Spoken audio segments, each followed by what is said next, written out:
Nous sommes à Alger Centre, devant la Grande Poste. Alors pour celui qui observe la Grande Poste, il pourrait être étonné de voir deux dômes comme cela, une décoration qui fait penser à une mosquée ou un palais arabe. Il faut savoir que ce quartier, donc le quartier du centre, est un quartier qui était réservé pendant la colonisation aux Européens. C'est-à-dire que les Algériens qui étaient devenus des indigènes n'avaient pas droit d'accéder à ce type de quartier.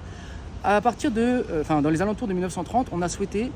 pour le centenaire donc, de la colonisation, commencer à créer des architectures bien particulières, à savoir néo-mauresques, qui seraient comme un mixte, comme une synthèse entre l'architecture européenne et l'architecture musulmane, afin donc de montrer les bienfaits de la civilisation et montrer que les musulmans font partie maintenant intégrante de l'empire colonial. Sauf que, bien que ces architectures ont un style un peu musulman,